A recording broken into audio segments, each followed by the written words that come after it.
Hola, mi nombre es David López Ruiz, soy docente en la Facultad de Educación en el área de didáctica de la expresión plástica de la Universidad de Murcia y junto con mis compañeros voy a presentar el simposio que tiene por título Artes e Inclusividad, Nuevos Horizontes en la Educación del siglo XXI. Dentro de este simposio se van a dar una serie de intervenciones por parte de otros compañeros, como es el caso de Leticia Fallos, de la Universidad de Zaragoza, del campus de Teruel, que va a defender una comunicación dentro de este simposio enmarcado, cuyo título tiene el grabado como experiencia en contextos no formales y actividad integradora.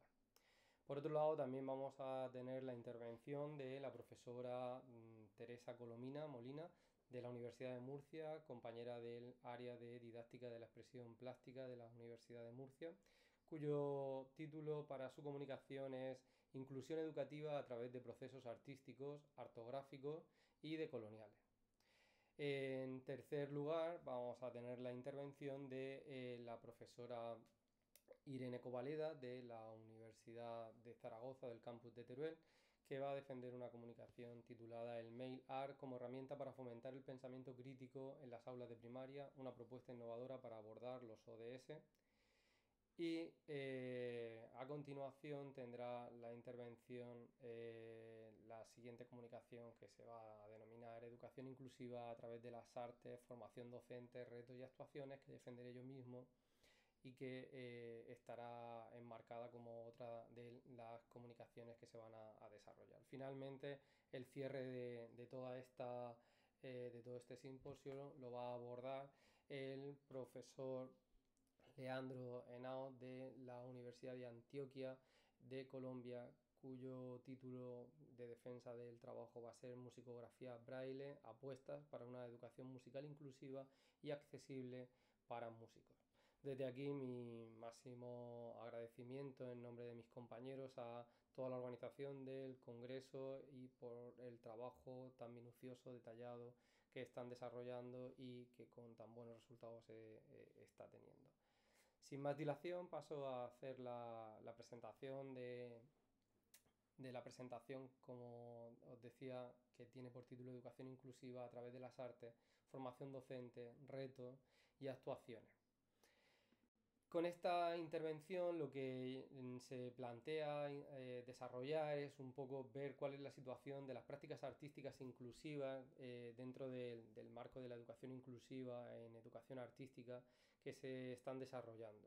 Hay una serie de ejemplos prácticos de actividades artísticas que tienen efectividad dentro del aula como formación docente, así como una serie de beneficios que el estudiante con diversidad puede ir desarrollando, como por ejemplo son las prácticas artísticas inclusivas, que generan beneficios significativos en el bienestar y la autoexpresión de los estudiantes si se trabajan de una manera coordinada con una serie de materiales concretos y como pueden ser materiales de soporte líquido, de soporte seco, también materiales en donde la intervención del docente o la intervención de la persona que va asesorando es simplemente de guía, y todo ello, el conjunto de todo este tipo de intervenciones, pues da lugar a ese reconocimiento, a ese fomento para buscar un entorno en donde la diversidad sea valorada y sea trabajada y cuidada desde una perspectiva muchísimo más significativa que quizá a lo mejor la que actualmente tenemos. Si nos vamos a lo que es la educación inclusiva dentro del contexto artístico, pues hay una serie de principios en donde se busca dar un enfoque a los estudiantes donde no haya inclusiones, en donde también podamos desarrollar un apartado de principios clave que incluyan la equidad, la accesibilidad y el respeto por la diversidad entre los propios compañeros para poder posteriormente poder profundizar en las prácticas de desarrollo que se puedan ir haciendo. Es también totalmente vinculante que haya una serie de estrategias para implementarla, que no simplemente seamos conscientes de la importancia que tiene la atención a la diversidad y la atención a la diversidad a través de la educación artística, sino que se puedan desarrollar efectivamente una serie de estrategias en donde la participación, la acción y el compromiso por parte tanto de los docentes, del profesorado o de los profesionales que se dedican a ello sea efectivo. Y es también vinculante desde el sistema educativo cuál es el rol de la comunidad, ¿vale? También tenemos un aspecto a destacar en donde es totalmente importante ver cuál es la formación que actualmente tiene el profesorado que va a trabajar la inclusión en las aulas. Es muy importante que los docentes especializados en materias como por ejemplo en la educación artística sientan un compromiso con esa situación, pero la formación de los futuros docentes también es totalmente necesaria para poder abordar aquellos retos que día a día se muestran en las aulas o que son necesarios poder transformar en una actividad enriquecedora para beneficiar a aquellas personas con necesidad. ¿Vale? Por ello es muy importante que la formación de los futuros docentes sea de compromiso, sea de calidad, sea basada en unos principios y en cuanto a la temática de la educación artística en particular, haya una serie de conocimientos totalmente vinculantes a lo que es la educación a través del arte. No podemos dejar en manos de cualquier persona la educación artística para trabajar la inclusión. No podemos, tenemos que ser conscientes de que todo el mundo ha trabajado con material artístico, pero los resultados o la forma de aplicar los materiales artísticos en contextos tan especiales como el que aquí nos aborda es totalmente importante desarrollarlo desde un punto de vista profesional, comprometido y atendiendo siempre a aquellas necesidades que vayamos detectando. Por eso la formación de los docentes en el ámbito educativo, en el contexto de la inclusión, es especialmente relevante y no se puede tomar como algo en donde cualquier persona lo puede desarrollar, sino que se necesita principalmente un compromiso, un respeto y el conocimiento de aquellos materiales artísticos con los que vamos a trabajar, adecuándolos a cada uno de los contextos en los que posteriormente los podemos utilizar. Por otro lado, existen también una serie de propuestas de acción que se desarrollan para poder hacer las intervenciones dentro del aula, en donde es importante tener en cuenta tanto los espacios de aprendizaje, en donde se van a ir desarrollando, adecuándolos a cada una de las características o de las particularidades que se van a ir teniendo en cada uno de los momentos. También es vital el conocimiento y la incorporación del arte contemporáneo dentro del aula y intentar huir de las técnicas clásicas o del arte más clásico en el que en muchos contextos no llega a comprenderse o puede ser frustrante porque estamos atendiendo en la mayoría de las ocasiones a un arte mucho más realista. En cambio, la incorporación del arte contemporáneo permite trabajar a través de la expresión, de la emoción, de la representación, del gesto y es muy importante el que se conozcan pues este tipo de intervenciones basadas en el arte contemporáneo dentro del aula, sobre todo para el fomento del desarrollo creativo y de la actitud artística tanto en las personas con las que se trabaja como en los profesionales en los que se desarrolla. ¿Vale? También es muy interesante el que haya una colaboración activa entre disciplinas, que la educación artística o el trabajo a través de la educación artística no sea una única parcela estanca en donde no tiene acceso otras materias o otras disciplinas, sino que tengamos la posibilidad y la mente abierta a poder desarrollar otro tipo de colaboraciones, o los diferentes tipos de colaboraciones con otras materias, bien sean del mismo ámbito de la educación artística,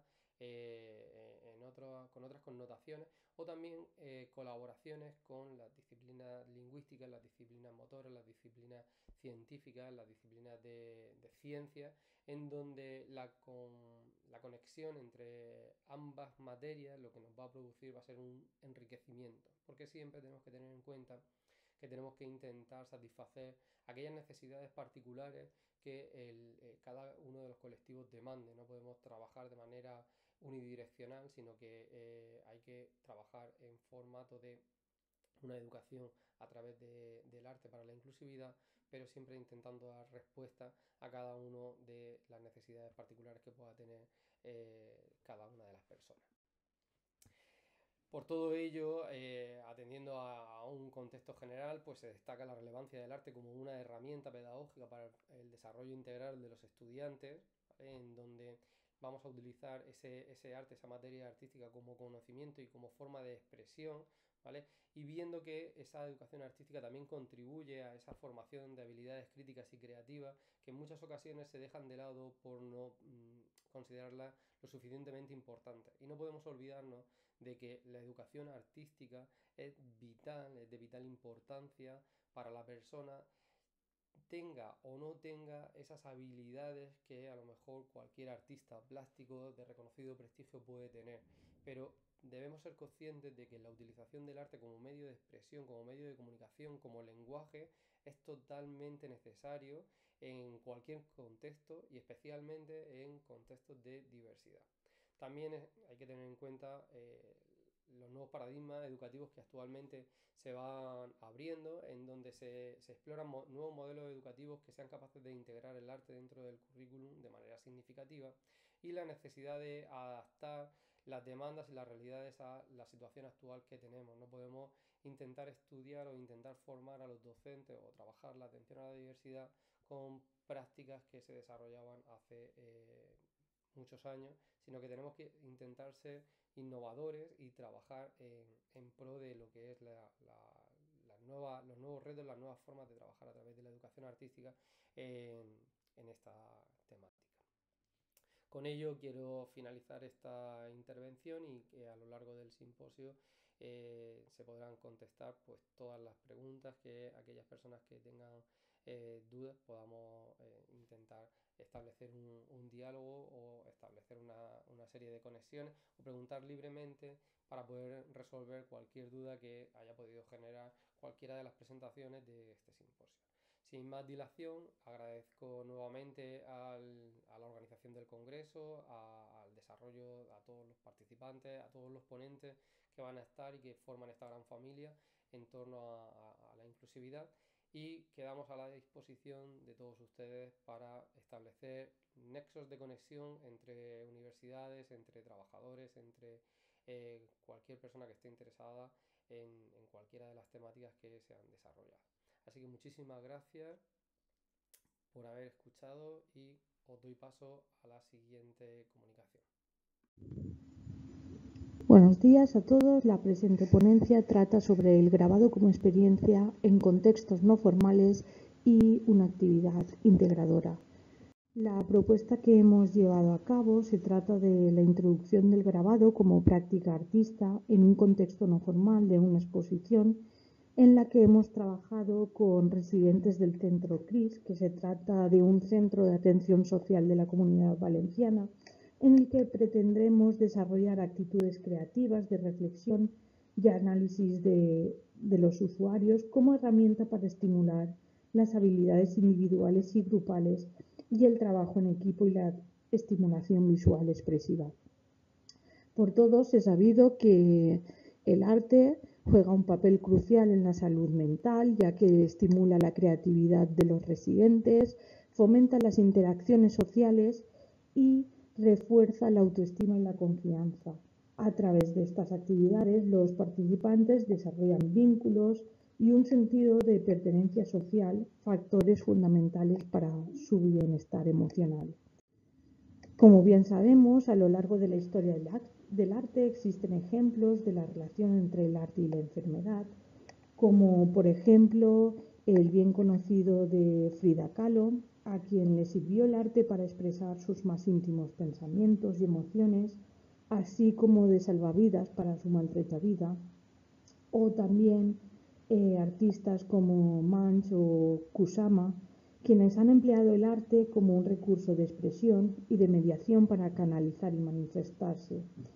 Cada uno de ellos, desde su particular forma de crear, se han convertido en ejemplos de cómo el arte funciona como vehículo conductor y medio de exteriorización y representación, contribuyendo a su desarrollo personal y a su forma de comunicarse con el mundo a través de diferentes formatos, pero estableciendo un nexo entre ellos y la sociedad más comunicativo y accesible. Como bien hemos dicho, el arte terapia hoy en día es un ámbito que está muy demandada, ya que este tipo de servicios se están incrementando en los ámbitos clínicos, como son en ámbitos de salud mental, geriatría, barrios periféricos, centros penitenciarios, etc. Entonces cada vez necesitamos más de estos mediadores que estudian arteterapia. Nos fijamos como objetivo principal de esta actividad el estimular y disfrutar de la creación del grabado. Así pues, otro de los objetivos específicos que nos importa mucho y que tiene mucha relación con la exposición que iban a ver era el trabajar la sostenibilidad a través de elementos reciclados. También el que comprendan el trabajo realizado y que sean conscientes del proceso que han realizado de aprendizaje y que establezcan una relación pedagógica abierta basada en el diálogo y la comunicación con sus compañeros. La metodología que utilizamos en esta experiencia fue la gamificación. Y utilizamos la gamificación porque creemos que es importante el juego que les hicimos al principio de la exposición, que ahora explicaremos, y creemos que es una premisa buena para utilizar el juego en contextos no lúdicos con el fin de desarrollar habilidades y comportamientos de desarrollo en los individuos. Además, este tipo de metodología potencia y favorece la comunicación, implica en este caso, residentes, ¿vale? Y hace que el trabajo sea en equipo y por descubrimiento. Así pues, pasamos a las fases que tuvo esta actividad, en la que al principio de todo nos encontramos ante una exposición que se llamaba 111, situada en la sala de exposiciones de la ciudad de Carcaixent, y la exposición trabajaba el tema de la enfermedad crónica a partir de la diabetes tipo 1. Trataba de transmitir la convivencia con la enfermedad y su cotidianidad a partir de dibujos, grabados y esculturas, representados todo ello por elementos que utilizan las personas con diabetes en su día a día. La idea de esta visita fue que establecieran una conexión o un paralelismo donde pudieran observar lo que es vivir con una enfermedad crónica, sea del tipo que sea, y que los propios residentes del centro CRIS se vieran reconocidos en ella, ¿vale? Ya que nadie elige estar enfermo y nadie deja de estarlo. Entonces era un modo de contribuir a esta sensibilización. Por lo que parte de esta actividad, lo primero que hicieron fue pasar a lo que era el pasillo antes de la sala de exposición, en la que había un mural que se lanzaba la pregunta de qué era lo que necesitaban en su vida de manera indispensable. Los alumnos, los residentes del centro CRIS expresaron allí todos los que ellos creían que necesitaban de manera indispensable en su vida.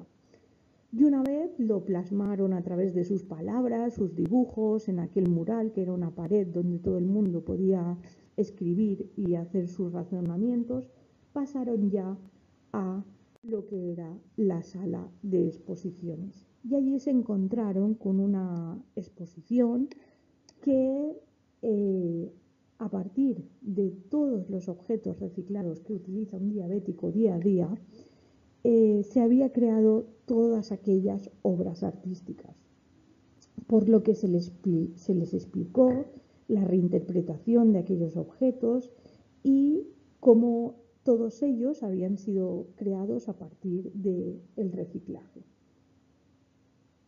Entonces, a partir de aquí, les explicamos qué actividad íbamos a hacer, que al igual que había sido construida aquella exposición a través de todos los elementos que utiliza un diabético en su día a día, íbamos a utilizar el tetrabric como recurso para hacer grabados.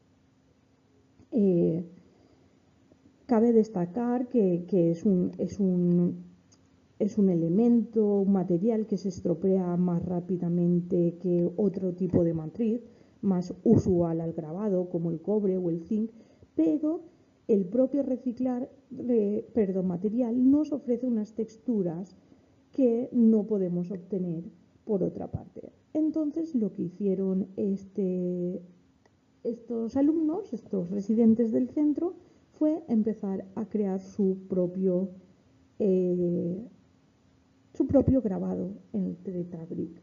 Como hemos dicho, en nuestro caso queremos destacar que no se necesitaba conocimientos previos para el dibujo o para la técnica, y era más como una experiencia, que se sintieran libres, que se sintieran totalmente creativos de poder plasmar y explorar todo lo que ellos quisieran a través de este tipo de matriz.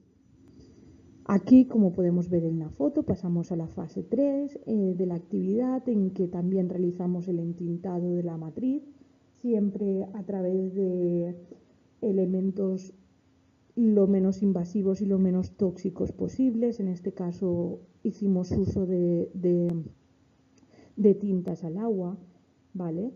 Y como podemos ver, fue una actividad muy integradora entre ellos, ya que entre ellos mismos se ayudaban y cooperaban.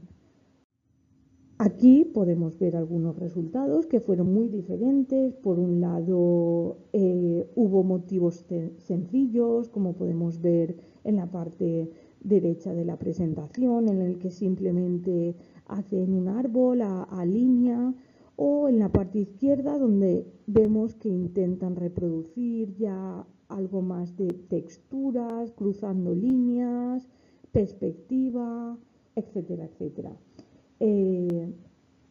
A lo largo de todo este proceso, los residentes también fueron experimentando con composiciones, con mezclas de colores, aplicando también a los resultados papeles de colores, texturas, etcétera, etcétera, lo que les hizo que estuvieran creando continuamente y intentando que los resultados fueran lo más creativos posibles. Queremos decir, como conclusión, que este método didáctico, llevado a contextos no formales, nos aporta un amplio abanico de posibilidades. Nos ofrece una metodología cooperativa, ya que es una actitud reflexiva. Entre ellos fomentan la participación, entre ellos se ayudan, no tienen miedo a equivocarse y a volver a intentarlo de nuevo. Les aporta también valores como la ecología, la sostenibilidad y la equidad. Trabajan la inteligencia intrapersonal, ya que se exponen delante de una exposición que trata de una enfermedad crónica igual que la que pueden tener ellos, y les estimula mucho la creatividad, la autoexploración, y sobre todo les mejora la autoestima. Y con todo esto, muchas gracias por su atención. Buenas tardes. Vamos a presentar el proyecto titulado El Mail Art como herramienta para fomentar el pensamiento crítico en las aulas de primaria, una propuesta innovadora para abordar los autores. Hemos organizado la información de la siguiente manera. Por un lado, la introducción al tema del Mail Art. Por otro lado, la metodología que hemos utilizado, el objetivo general de la propuesta y los objetivos específicos.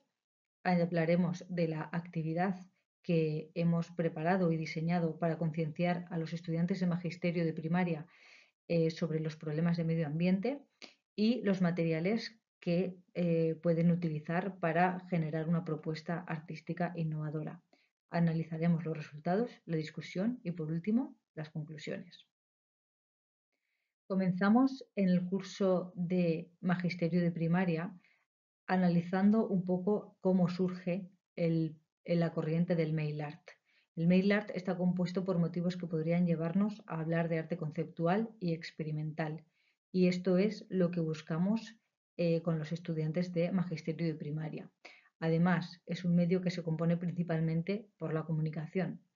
y actuamos en la esfera pública con ella, con esta corriente. Por lo tanto, es importante que comprendan en qué contexto vamos a trabajar con esta corriente, con estos modos de hacer arte. En cuanto al método que hemos llevado a cabo, hemos efectuado para alcanzar los objetivos que vamos a exponer a continuación, se plantea desde la simultaneidad de la investigación teórica, la lectura de los textos, visionado de catálogos y la puesta en práctica de la acción mail, al objeto de que ambas partes se complementen por el estudiantado. El objetivo general de la propuesta está fundamentado en reforzar los vínculos entre la escuela y la universidad. Esta colaboración es ineludible si entendemos la educación como un proceso holístico que incluye numerosos factores y actores de la comunidad educativa y la sociedad. Además, pretendemos con este proyecto impulsar los ODS entre los estudiantes para que puedan analizar los valores, la posición crítica sea desarrollada por los mismos y la orientación y la acción ética y en consecuencia los hábitos de consumo sociales a los que nuestros estudiantes están expuestos. En cuanto a los objetivos específicos de esta propuesta, hemos desarrollado estos 4 objetivos. Fomentar el pensamiento crítico para conectar la creatividad con los problemas de sostenibilidad. Contribuir asumiendo una posición crítica y utilizar la creatividad para desafiar ese pensamiento consumista actual. Promover los debates de distintas posiciones y visiones ideológicas, incorporando la idea de que en un futuro próximo el planeta será incapaz de proveer los recursos necesarios para las generaciones futuras. Y por último, identificar las posibilidades de la educación artística como herramienta para fomentar la conciencia ambiental, la sostenibilidad y la visión estética. En cuanto a la actividad para concienciar sobre el medio ambiente en primaria, es importante integrar el arte sostenible en la educación de los niños. Sobre todo, hay que educarlos también desde magisterio, a los estudiantes de magisterio, ¿no? Hay que fomentar la creatividad, hay que fomentar el uso sostenible de los materiales, de los recursos naturales que tenemos y esto también cultiva una conciencia ambiental esencial en las generaciones futuras. El mail art nos está sirviendo para impulsar prácticas artísticas respetuosas con este medio ambiente del que estamos intentando ocuparnos desde la Universidad de Zaragoza y esta investigación se sitúa en esa intersección de la educación universitaria, la investigación sobre la creatividad individual y la comunicación de la sostenibilidad. Se pretende llevar a cabo prácticas en otras facultades, así como en otros centros de educación primaria. Ya se han podido llevar a cabo algunos proyectos en escuelas rurales de Aragón y además hemos podido hacer una estancia en la Universidad de Murcia donde hemos tenido una experiencia también allí con los estudiantes de magisterio de primaria. De manera conjunta se van analizando las obras que se producen en este terreno con los estudiantes de magisterio de primaria. Ellos deben estudiar la diversidad de materiales que se utilizan para la ejecución de los proyectos.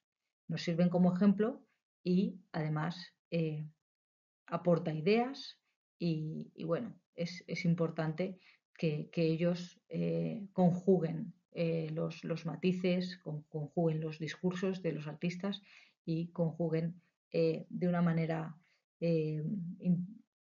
interesante, ¿no? Todos los ámbitos en los que se puede trabajar en estos términos. Por otro lado, los resultados de los estudiantes a los que nos hemos podido dirigir son los de los grados de magisterio de primaria e infantil. Sobre todo estamos centrados en magisterio de educación primaria, pero también hemos podido trabajar con los estudiantes de magisterio infantil. Estos resultados nos dan una información sobre las perspectivas de la sostenibilidad que ellos tienen, el grado en el que los productos artísticos se inclinan hacia las diferentes perspectivas de la sostenibilidad difiere porque las opiniones sobre la sostenibilidad y el desarrollo sostenible son objeto de una considerable controversia y, por supuesto, dependiendo del lugar donde nos encontremos. No es lo mismo trabajar en España, en Teruel, que en España, en Galicia, en Vigo, en otros lugares. A continuación, vamos a mostrar unos resultados muy interesantes que forman parte de un catálogo que ya podemos mostrar y que nos ha servido para construir un material didáctico que pueden ver en las aulas cuando planteamos estos temas. Estamos terminando ya, vamos a hablar un poquito de la discusión, el resultado de este proceso creativo, porque nos acerca, ¿no? Es importante, nos acerca a los símbolos que los jóvenes reciben y también transmiten, puesto que ellos están expuestos a ciertos estímulos y es muy interesante visionar, ¿no? Un poco qué es lo que ellos aportan con sus mensajes.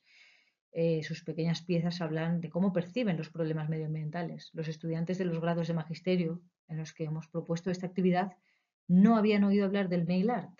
Sin embargo, todavía les resulta cercano el tema de la carta, el tema del correo. Han escrito cartas. No sabemos en el futuro si esta proposición, ¿no?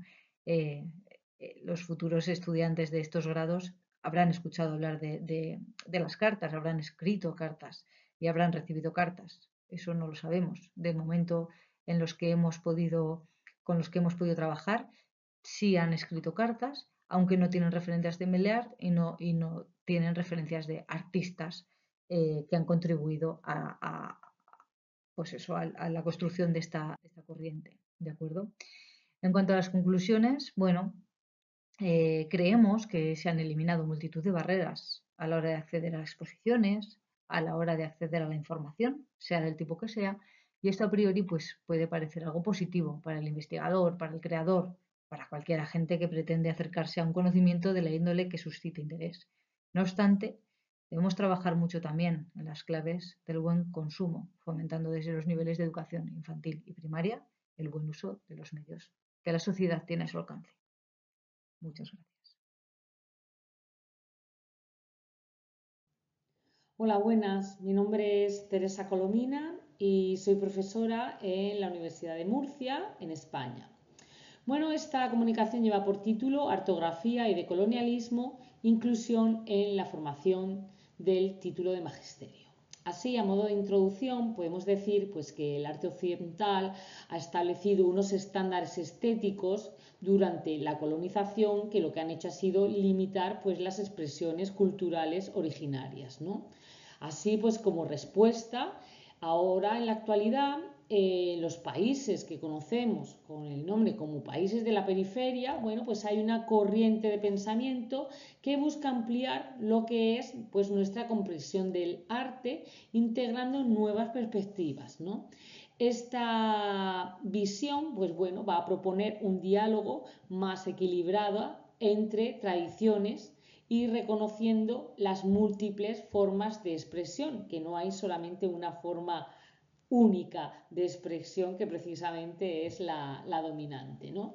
Entonces, en el ámbito educativo, bueno, pues esto va a ofrecer unas oportunidades pues, para desarrollar prácticas pedagógicas que sean más inclusivas, transformando así los contenidos y las metodologías pues, para responder mejor a la diversidad que podemos encontrar en las aulas y del alumnado actual. Bueno, pues hemos realizado a través de una metodología cualitativa que se fundamenta en la investigación basada en las artes y en la ortografía. Esto de la ortografía es la unión de las artes, la investigación a partir de la letra research, ¿no? De la letra R, y el teaching, el proceso de enseñanza-aprendizaje. Estas tres dimensiones se utilizan en el aula como una metodología para trabajar las artes dentro de un proceso educativo o pedagógico, ¿no? Lo primero que hicieron nuestros alumnos es que, por un lado, tienen esta capacidad de ver las obras de otros artistas. También hay otra dimensión artística en la que el propio alumno realiza su propia obra de arte. Luego también la parte investigativa, digamos que va a recoger toda la información, bien sea mediante la observación, conversaciones, mediante bitácoras, cuadernos, ¿no? Y reflexionando. Y luego hay una dimensión formativa, educacional, donde, bueno, pues hay que relacionar todo esto que vamos a ver artísticamente y de investigación con el currículum, ¿no? Y entonces, bueno, pues es una forma de trabajar las tres dimensiones. Pues los procesos ortográficos no tienen una estructura lineal, una estructura ordenada, como por ejemplo podría tener un aprendizaje basado en proyectos. Los procesos ortográficos tienen una estructura rizomática, es decir, no hay un principio y un final. Podríamos comenzar haciendo arte para luego mirar las obras de otros artistas y luego podríamos reflexionar sobre esto y volver a hacer arte y volver a reflexionar y entonces luego hacer otra cosa. Son procesos que van surgiendo, ¿no?, de forma natural y espontánea, al igual que la creación artística.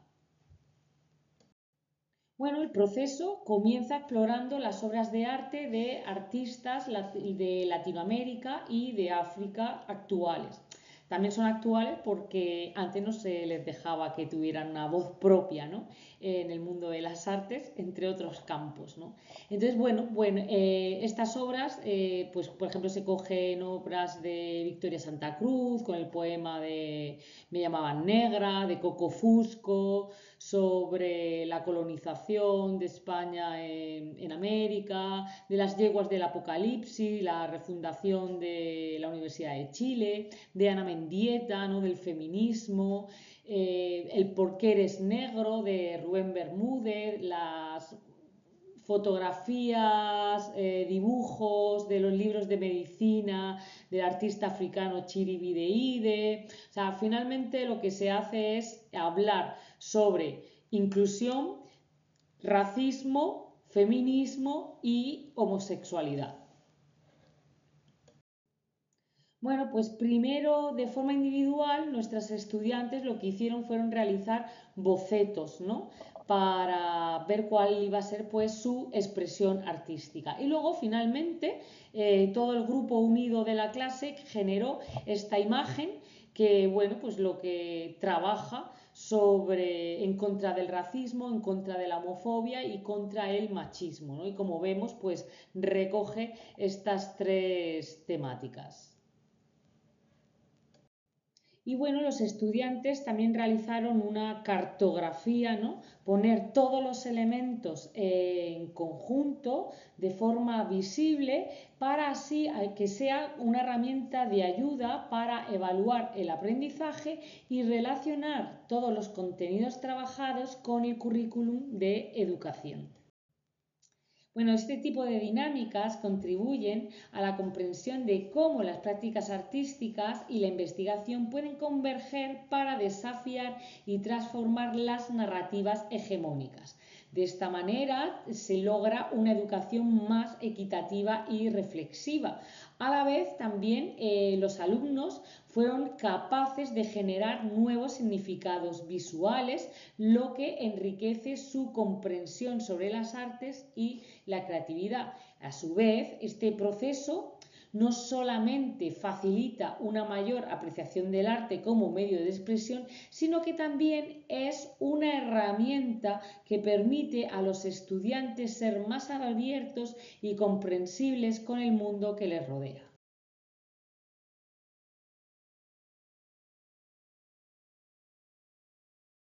Buen día, un saludo para todos, para todas. Mi nombre es Leandro Ceballos. Yo soy licenciado en Educación Especial, magíster en Musicoterapia y actualmente candidato a doctor en Formación en Diversidad. Hoy voy a compartir con ustedes justamente los resultados de mi tesis doctoral y la ponencia que voy a presentar es Musicografía Braille, apuestas para una educación musical inclusiva y accesible para músicos ciegos. Es bastante grato para mí estar con ustedes en este espacio. Bueno, entonces para dar inicio, quisiera mencionar que voy a utilizar, o bien, más bien voy a compartir las categorías centrales de la investigación. tiene que ver con la tiflología, que es esta disciplina que se encarga de la enseñanza, habilitación y rehabilitación de personas ciegas. La musicografía braille, que es el medio para accesibilizar los procesos en la música, por lo menos el proceso que yo compartí y experimenté. Y la percepción áptica, que tiene que ver con el tacto, el aprender con el tacto en movimiento. Y pues las personas, los co-creadores de este proceso, son músicos ciegos, músicos con discapacidad visual. La experiencia investigativa se desarrolla desde la ortografía, que es una ruta metodológica que en un momento voy a explicar, y todo se desarrolló desde la estética relacional, que para Bourdieu es la forma de generar un puente, una relación tranquila y cercana entre la obra de arte y el espectador. Bien, entonces, justificando un poco desde dónde me paro para empezar la investigación, pues principalmente desde el modelo social de la discapacidad. Es un modelo que dice que efectivamente es la persona la que vive con la discapacidad, pero es la sociedad la que le pone barreras y la que le hace más difícil el proceso. Entonces, digamos que ahí hay un punto importante, cómo hacer que la música sea más accesible para los músicos ciegos. La estética relacional, como lo decía hace un momento, es esa posibilidad de hacer más viva la obra de arte, en este caso la partitura, la creación musical, para que sí haya una relación entre músico ciego y compositor de la obra. Y la normativa vigente en Colombia, por ejemplo, el decreto 1421, que es el de la educación inclusiva para estudiantes con discapacidad, la ley 1618, que es la ley de derechos de las personas con discapacidad, y más recientemente la ley del braille, que es una ley que exige que en Colombia los procesos formativos y de otro orden sean accesibilizados desde el braille para las personas ciegas. Entonces les había dicho que iba a hablar un poco sobre la ortografía. Es un juego de palabras, empieza con art, que quiere decir arte, pero a su vez, si lo dividimos por letras, estaría art, research y teacher.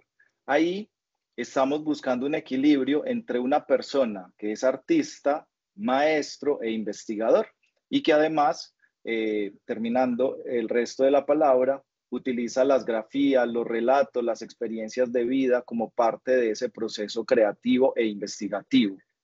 Bien, entonces la ortografía fue creada hace más de 20 años por Rita Irving. Es una ortógrafa, una artista, maestra, investigadora de Canadá, y ella, junto a su grupo de investigación, han hecho bastantes aportes tanto a la escena artística como a la escena investigativa desde la investigación-creación utilizando esta metodología.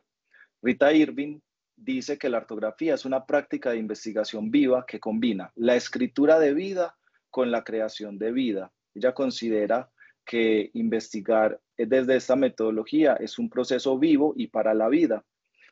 Digamos que allí ya tenemos, digamos que una cercanía más o una claridad más bien sobre cómo funciona este proceso que surge de la investigación-creación y que mantiene en equilibrio procesos artísticos, investigativos y de docencia. Desde hace más de 20 años, como les decía, aparece en el mundo a partir de estos aportes, y desde esa época han aparecido bastantes tesis doctorales incluso, que dan sustento y fuerza a esta forma de investigar, y en Colombia particularmente ha venido ganando bastante fuerza esta metodología. Bueno, entonces, para poder conocer en profundidad qué se había hecho en el mundo desde la ortografía y pues puntualmente en procesos musicales, realicé una revisión sistemática a partir de la metodología Prisma 2020. En pantalla están viendo el diagrama de flujo, que es a 4 niveles, que me permitió identificar los artículos en las bases de datos e ir depurando hasta llegar a un total de 24 artículos que cumplían con los criterios para poder cumplir con la revisión sistemática. Esos 24 artículos se revisaron en profundidad y dio como resultado la publicación de un artículo en una revista indexada. y además, pues obviamente, todo el conocimiento y el contexto que quería encontrar. Estoy compartiendo con ustedes un esquema, una nube, que muestra cómo la ortografía se relaciona con la educación artística, se relaciona con procesos sociales y de participación, con procesos estéticos, también con procesos de base comunitaria, procesos de accesibilidad, de procesos de arte contemporáneo, artivismo y bueno, y otras que van apareciendo por ahí en la nube, donde pude encontrar la pertinencia y el valor que se le puede dar a este proceso.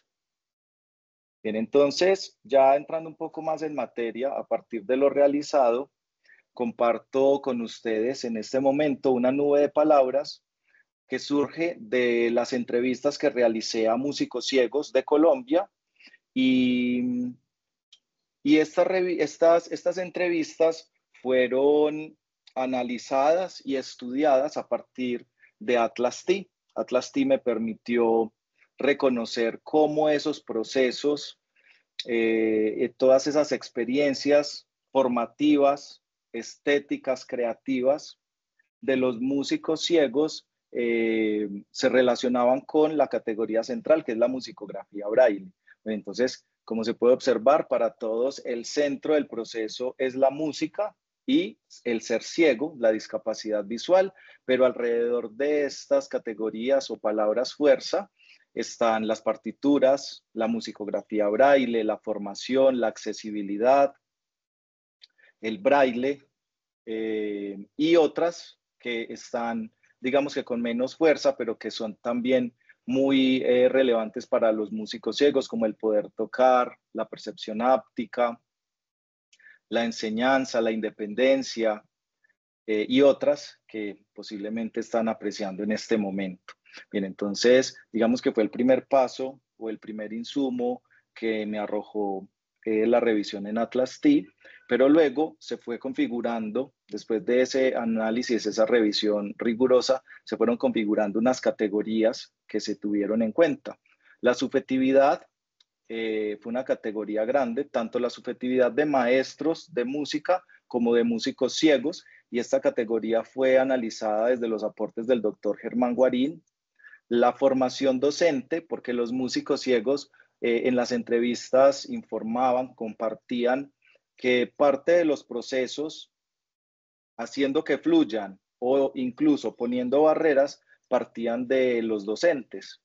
Entonces nos invitaban como sociedad, como academia, a que se apunte a procesos de formación docente para que los docentes efectivamente estén preparados para acoger la diversidad y que tengan los recursos pertinentes. Entonces, esta categoría fue estudiada desde los aportes del doctor Miguel González.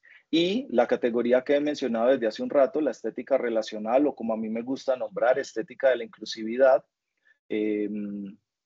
surge de los aportes de Nicolás Borriut y tiene que ver con esa posibilidad de dar vida a la obra de arte, en este caso a la partitura, que estaría muerta para el músico ciego porque la partitura es netamente visual. Todas las grafías son totalmente visuales y si bien la música se puede interpretar y el mayor medio de interpretación es el oído, la partitura, el aporte creativo y musical del compositor no llega directamente al músico ciego.